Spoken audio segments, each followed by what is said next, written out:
दोस्तों, क्या आपका भी तुलसी का पौधा बार-बार सूख जाता है? सुबह जब मैं लाइव स्ट्रीम कर रही थी, करी पत्ता के बारे में बात कर रही थी, उस समय एक बहन मेरी जुड़ी थी महाराष्ट्र से। उन्होंने पूछा कि उनका तुलसी का पौधा बार-बार सूख जा रहा है। तो यह सिर्फ उनकी समस्या नहीं है, बहुत लोगों के साथ हो रहा है कि उनकी तुलसी का पौधा या तो सूख जा रहा है या फिर ग्रोथ नहीं कर पा रहा है। तो आज मैं इसी टॉपिक पर बात करने वाली हूँ कि किस कारण से तुलसी का पौधा सूखता है और पौधे की ग्रोथ क्यों नहीं होती है। और इसका समाधान कैसे किया जा सकता है। तो प्लीज़ वीडियो पर अंत तक बने रहें और अगर पसंद आए तो ज़्यादा से ज़्यादा लाइक करें, शेयर करें और चैनल को अभी तक सब्सक्राइब नहीं किया है तो प्लीज़ चैनल को भी सब्सक्राइब करके बेल आइकन को प्रेस कर दें ताकि सारे अपडेट्स आपको मिलते रहें। नमस्कार दोस्तों, स्वागत है मेरे YouTube channel gardening with Poonam में। दोस्तों, तुलसी एक बहुत ही सेंसिटिव पौधा है, इसलिए अधिक गर्मी में भी इसे दिक्कत हो जाती है और सर्दी में भी बहुत ज़्यादा दिक्कत हो जाती है। लेकिन दोस्तों, मेरा पौधा जो है 3 सर्दियाँ झेल चुका है, लेकिन किसी भी सर्दी में पौधा खराब नहीं हुआ। यह बात अलग है कि सर्दियों में ग्रोथ रुक जाती है, पौधे डोरमेंसी में चले जाते हैं, तो पत्तियाँ बहुत छोटी-छोटी हो जाती हैं, लेकिन पौधा सूखता नहीं है मेरा, रहता हरा-भरा ही है। देखिए दोस्तों, पौधे सूखने के कई कारण हो सकते हैं। इसमें अगर पानी नहीं डाला गया तब भी पौधे सूखते हैं, लेकिन इसी डर से लोग ज़्यादा पानी डाल देते हैं कि पानी ज़्यादा डालेंगे तो पौधा हरा-भरा रहेगा। सबसे बड़ा कारण यही होता है तुलसी का पौधा सूखने का। अगर आप इसमें एक्स्ट्रा पानी डाल देंगे, इसमें जलभराव हो जाएगा, इसके पौधे की मिट्टी दलदली रहेगी, तो जड़ें सांस नहीं ले पाएँगी, जड़ों तक ऑक्सीजन नहीं पहुँच पाएगा, तो फिर आपका पौधा मर जाएगा। इसलिए इसमें पानी इतना ही डालें कि मिट्टी में नमी बनी रहे, जल भराव ना हो। इसके लिए एक बात और करनी पड़ती है, जब आप तुलसी का पौधा लगाते हैं तो इसमें जल निकासी वाली मिट्टी का ही इस्तेमाल करें, क्योंकि अगर जल निकासी वाली मिट्टी का इस्तेमाल आप नहीं करेंगे तो आप कितना भी कम पानी डालेंगे, थोड़ा भी डालेंगे तो उसमें जमा रहेगा और जमा हुआ पानी जो होता है वो मिट्टी को सड़ा देता है।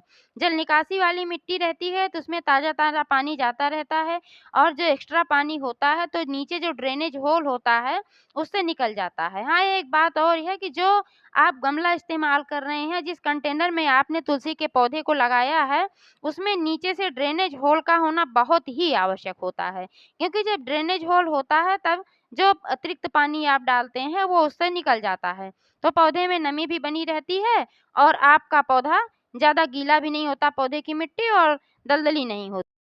तुलसी जी का पौधा लगाने के लिए आप बनी बनाई पॉटिंग मिक्स खरीद भी सकते हैं और अपने घर पर भी बना सकते हैं। घर पर बनाने के लिए आप 50% गार्डन सॉइल लें, जो कि सिंपल मिट्टी होती है, और उसमें मिला दें 30% मोटी वाली रेत।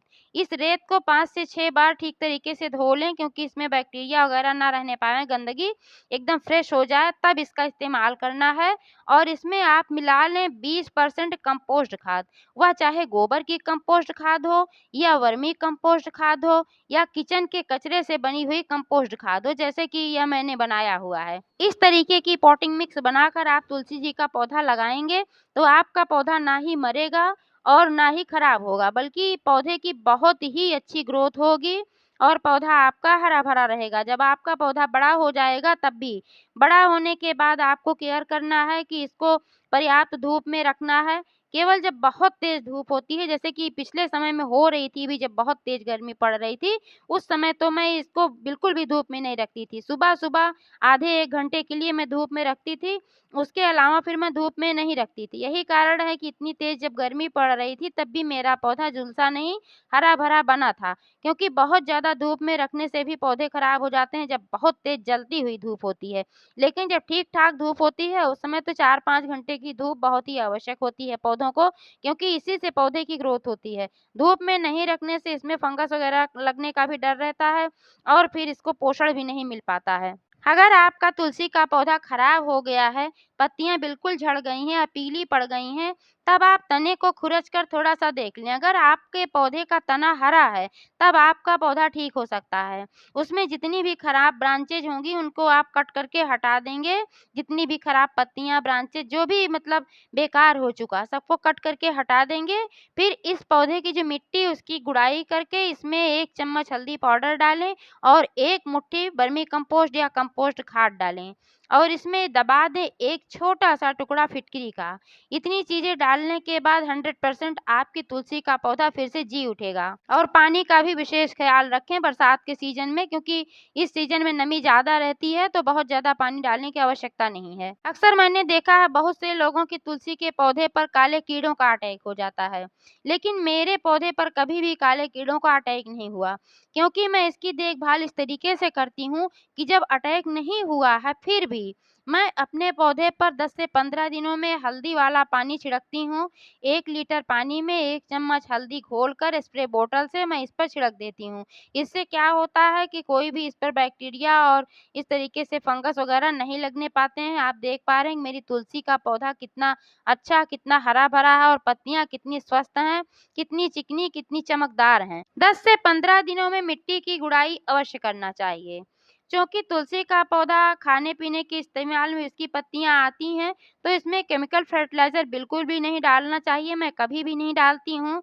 इसमें सिर्फ़ आप फिटकरी का इस्तेमाल कर सकते हैं। जैसे मैंने बताया कि एक गमले में, ये जितना बड़ा मेरा गमला है 12 इंच का गमला है अगर, तो उसमें मुश्किल से 4-5 ग्राम फिटकरी आप इसके गमले में आप दबा दें। इससे पौधे को पोषण मिलता रहेगा। फिर 1 महीने तक नहीं दबाना है, क्योंकि 1 महीने तक ये अपना काम करता रहेगा। 1 महीने बाद फिर आप इसमें 1 फिटकरी का टुकड़ा दबा सकते हैं। और आप चाहें तो फिटकरी को घोलकर 1 गिलास पानी में 4-5 ग्राम फिटकरी को घोलकर इस तरीके से डाल देंगे तो अपने आप गल जाता है 10-15 मिनट में।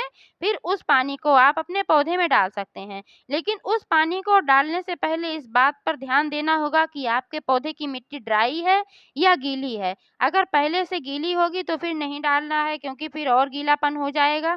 पहले मिट्टी को ठीक तरीके से सूखने दें, जब मिट्टी ड्राई हो जाए तभी उसमें लिक्विड फर्टिलाइज़र का इस्तेमाल करें। 1-2 महीने में आप वर्मी कंपोस्ट या कंपोस्ट खाद डाल सकते हैं।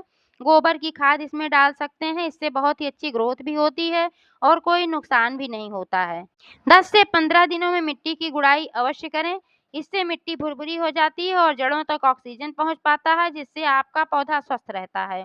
एक चीज़ और करना चाहिए तुलसी को स्वस्थ रखने के लिए, कि इस पर एक भी मंजरी ना रहने दें, क्योंकि जब मंजरी रहती है, बेकार चीज़ें रहती हैं इस पर, जो सूखी हुई डालियाँ वगैरह होती हैं, तो फिर पौधा पोषण नहीं ले पाता है, बल्कि सारे पोषक तत्व इसी सब में जाते हैं। फिर पौधा हमारा ग्रोथ नहीं कर पाता है। इसलिए ये सब हटाते रहना चाहिए। मंजरियाँ जैसे ही निकली उनको तोड़ते रहना चाहिए, या तो एक दिन निर्धारित कर लें हफ्ते में कि एक दिन तुलसी की मंजरी तोड़ना है। तो ऊपर से जहाँ से आप मंजरी तोड़कर हटाते हैं वहाँ पर नई-नई ब्रांचेज़ निकलती हैं, आपका पौधा घना भी हो जाता है और स्वस्थ ब्रांचेज़ निकलती हैं और पौधे की ग्रोथ भी अच्छी होती है। इसलिए थोड़ी-थोड़ी प्रूनिंग करना भी बहुत ही अच्छा होता है। ज़्यादा प्रूनिंग की आवश्यकता नहीं होती है, यही जो खराब ब्रांचेज़ वगैरह हैं और ये मंजरी वगैरह है, जब आप कट करके निकालते हैं तो अपने आप इतनी प्रूनिंग बहुत है। तो इस तरीके से अगर आप अपने तुलसी के पौधे का ध्यान रखेंगे तो कभी भी आपका तुलसी का पौधा खराब नहीं होगा। क्योंकि आप देख पा रहे हैं मेरा तुलसी का पौधा 3 साल से ऐसे ही चला आ रहा है, क्योंकि मैं सर्दियों में भी इसका ख़्याल रखती हूँ पानी वगैरह का, और ओस से बचाना पड़ता है। ओस भी जब लगता है पौधे में तब भी पौधा खराब हो जाता है, क्योंकि सर्दियों में तो ओस से बहुत ही बचाना पड़ता है। जानकारी कैसी लगी कमेंट करके अवश्य बताइएगा। पूरा वीडियो देखने के लिए बहुत-बहुत धन्यवाद।